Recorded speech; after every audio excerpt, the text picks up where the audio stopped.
Hey guys, how's it going? Welcome back to EverCrest. My name is Brittany. If you are new around here, welcome. If you are returning, we're so glad that you are here. And today we're going to be doing a container tour. So essentially, I'm going to take you around the property and show you the containers that we've planted up throughout the year. There aren't too many this year. We actually did less containers than we've ever done this year. I think we have 4 at the moment, which is not a grand tour, but I wanted to at least give you guys an update because I showed you a lot of these containers in the springtime when we planted them, and I shared what plants we were using, and so I wanted to show you how those plants were doing, what their growth rate was like. Some of the pairings sometimes of plants kind of work out kind of funny, so I wanted to show you what everything looked like and just how everything is doing. We're also going to do a refresh of a container that we have. I actually need to refresh 2 containers. I'm going to start to kind of switch things over towards more of a fall vibe, although we're not going full in fall yet. I'm not ready for that yet, but I want to start transitioning things so that they'll seamlessly go along with like the fall color palette and stuff. So we're actually going to do that with one of the containers today after I give you a tour and show you how everything's doing. Okay, so the first container here is right off of our front porch. And really the 2 plants that you see here are this amazing sweet potato vine.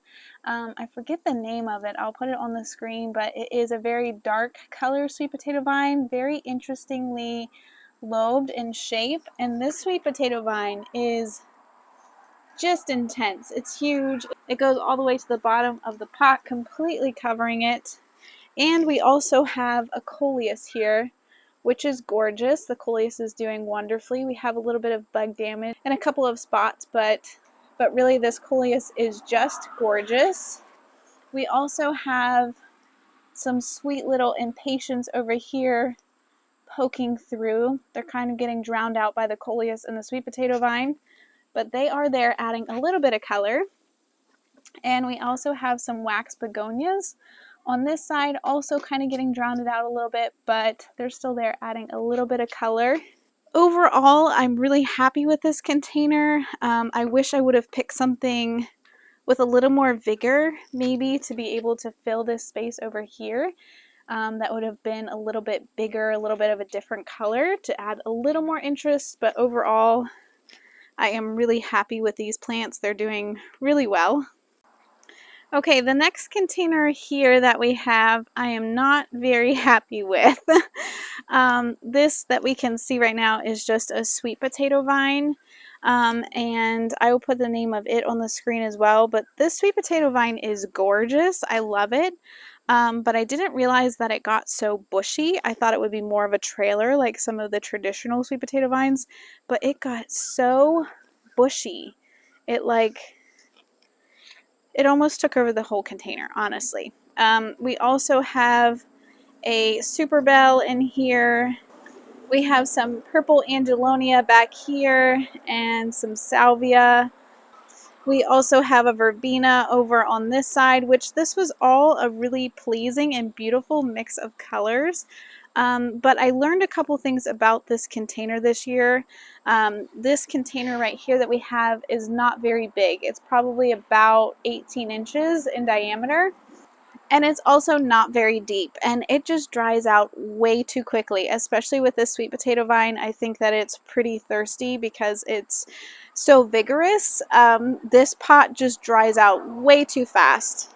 Let me step over here into the shade where I'm not squinting so bad. So the container is right here, and as you can see, like, that sweet potato vine is gorgeous. I mean, it's such a pop of color, but the vigor of the rest of the plants could just not keep up with that sweet potato vine, and I don't think that the pot was big enough to really let the other plants grow and become, you know, really like big like the sweet potato vine did. I just could not keep enough water on it for the other plants to be happy, and so now we just have like this ridiculous sweet potato vine. This is one of the pots that I want to refresh later on this year, but we're going to leave this one as is for now anyway, until I'm just sick of it and I have to pull everything out. These next 2 containers are 2 of my favorites. As you can see, there's the container that we did first that was by the porch. There's the one we just talked about, and then this one is right in the center of our walkway as we come up to our house. and it is gorgeous. I love this container. So in the center here we have a purple fountain grass. We have some gorgeous double super bells in here. We have a super tunia. I think this is royal velvet, maybe? That might be right. I'm not sure. But it's a gorgeous mix. We have a little bit of euphorbia in here peeking through, adding just a little bright white texture. We have some gorgeous salvia back here, which actually rings around the whole back of the container and is absolutely gorgeous all the way around. Give you a side look at the container here too. But I am really, really happy with this container. I'm really happy with the growth rate of everything. Everything seems really compatible. I kind of wish that I would have tucked one of these euphorbia on this side and here, so we would have had a little bit of that texture on this side as well. But I love how the salvia backs up the grass. The grass is our tallest feature, and then everything in front is just on a lower level and rings the pot just really, really beautifully. I am super happy with this container. All right, this next container is in full sun, so I hope you guys can see it okay. But this is the container that is right in front of our garage. It kind of spans the distance between our two garage doors. So this container here is actually the one that we built. I will link the video down below if you guys missed that, but this container has some really interesting details to it that were inspired by the Versailles Gardens and the details that they have from their orange tree containers, which I just love the history of that. So I built a box kind of reminiscent of that, and it is really a large container. We have a emerald green arborvitae here as our centerpiece, which we had to replace this spring when we planted all of these plants. We have some verbena in here, some Supertunia honey, some Supertunia Bordeaux, and I love how everything has mixed together. It has really kind of grown together and just been this beautiful mass. Some of them aren't flowering as much as I would like them to, and I think it's because we were dealing with some budworms, which we started spraying for, and hopefully they will start to bloom a lot more here really quickly. But overall, I think this container is absolutely gorgeous. I love it. I love the mix. I love how they've grown together. They look really pretty. Ignore those weeds at the bottom. Okay, this last container is up on our front porch up here. So we have another one of those, I think it's Black Raven sweet potato vine. I'm not sure. But anyway, as you can see, also doing amazing. I kind of love the drama and the swoop of this plant, and I think we're going to play around with that a little bit today as we kind of transition things over for fall. But we also have a coleus in here, which is okay, doing okay. We have one of the wax begonias, some of the impatiens.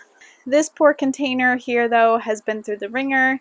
It was kicked over and all of the plants fell out, and I had to replant them like halfway through the season.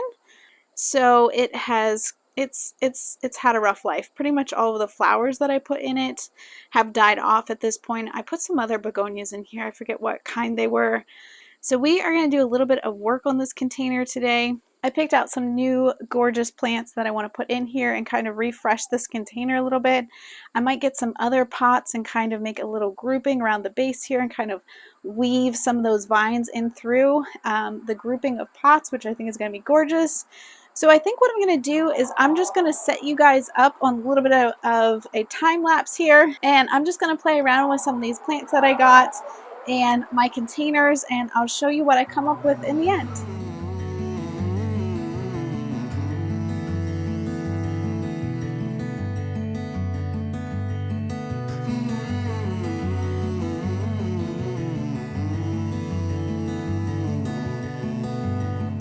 Okay, so here it is all planted. I am going to water these in really well. So this is mostly just foliage that we're dealing with here. This heuchera right here, which is this gorgeous blend of colors, is the Northern Exposure Amber heuchera. And this beautiful one with the purple and the dark veining is the Prima Wild Rose heuchera from Proven Winners. And I added another one of these up here in the center where we had some of our flowers before. This one's still in bloom, so I wanted to put that one in the top of the container to add some height interest. I left the coleus here in the back right now, and I might end up taking this out because it's just not really doing what I wanted it to do in this container, and I think it's kind of causing a bit of a distraction. I think it might look a little cleaner if we just had these blooms coming up. But from here, it's going to be super easy to decorate around the front and in between the pots with some pumpkins and start to bring in some fall color there. So basically, we're just kind of prepping this area for fall before we really like throw fall all over the place and make it 100%, you know, looking like fall. We're kind of in the middle of that weird time where we kind of want to start switching things to fall, but we're not ready for fall yet. So this is what I like to do if I have a container that's starting to look not so good for whatever reason.